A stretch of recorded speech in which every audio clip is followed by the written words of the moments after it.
Your batting stance has a huge influence on your success as a hitter. It's going to affect your bat path, how you see the ball, the momentum you create and the power you create, and the balance you have as a hitter. Now, I'm going to go to my home stance. I'm going to go to C3 and C7. And from here, you can go wider with your batting stance. You can go narrower. So I went from C2 to go wider. I just went to C4, C7 to go narrower. Or you can go open.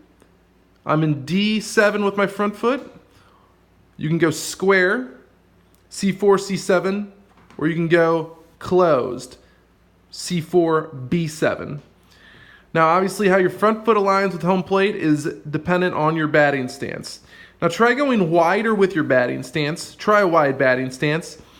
If you're having trouble making contact with the ball, by getting a wide batting stance, it's actually going to influence making less movement in your swing. It's going to require less of a stride, and therefore there's less room for error and more balance. So also, if you're hitting and you follow yourself like falling forward or falling backward during your swing or after your swing, try widening out your stance. It's going to make you more balanced, and it's going to make you less prone to be off balance or falling forward or backward in your batting swing. So try going narrower. So my home base is C3, C7. Try going narrower. I'm going to go C6, C3. There's less rows in between my feet, which means a more narrow batting stance. Try doing this if you're actually looking for more power. By creating a narrower batting stance, you're actually going to need more of a stride to get to your power position. And this is actually going to create more momentum off your backside and typically more power.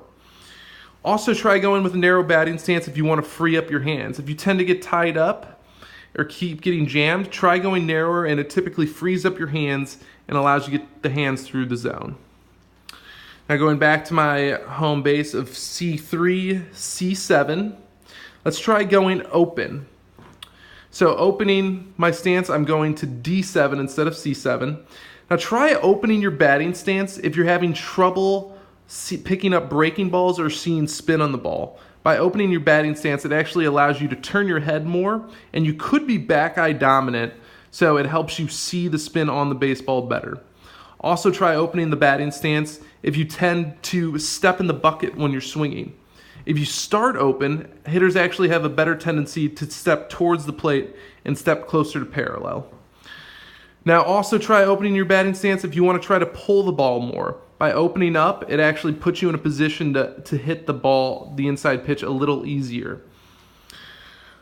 Try going square with your batting stance. That's when your back foot and your front foot are aligned in the same column. Try going square if you hit well to all fields, if you hit well to right field, if you hit well to left field, and if you want minimum movement laterally, meaning you don't want to have to step towards the plate when you're swinging, you just want to go back and forth and everything going towards the pitcher. This is the simplest of the batting stance, is a square batting stance, and this is the most common as well. The last one we're going to look at is going closed with your batting stance. I'm going to actually go C3 with my back foot. I'm going to go A7 with my front foot. This is going to put me really closed, and actually hitters like Chris Bryant and Giancarlo Stanton have found success with the closed batting stance. So try this if you're actually looking for some power. Hitters have found that by hitting off this front side and having it closed, it actually creates more rotational power off this front side. Also try this if you're having trouble going to the opposite field. It kind of puts you in that batting stance where your momentum is already going in that direction. So those are the 5 different ways you can influence your batting stance, or how your feet are spaced out between each other. You can go wide, you can go narrow, and then you can go open, square, or closed. Thanks, and please check out our strides and how they influence your success as a hitter.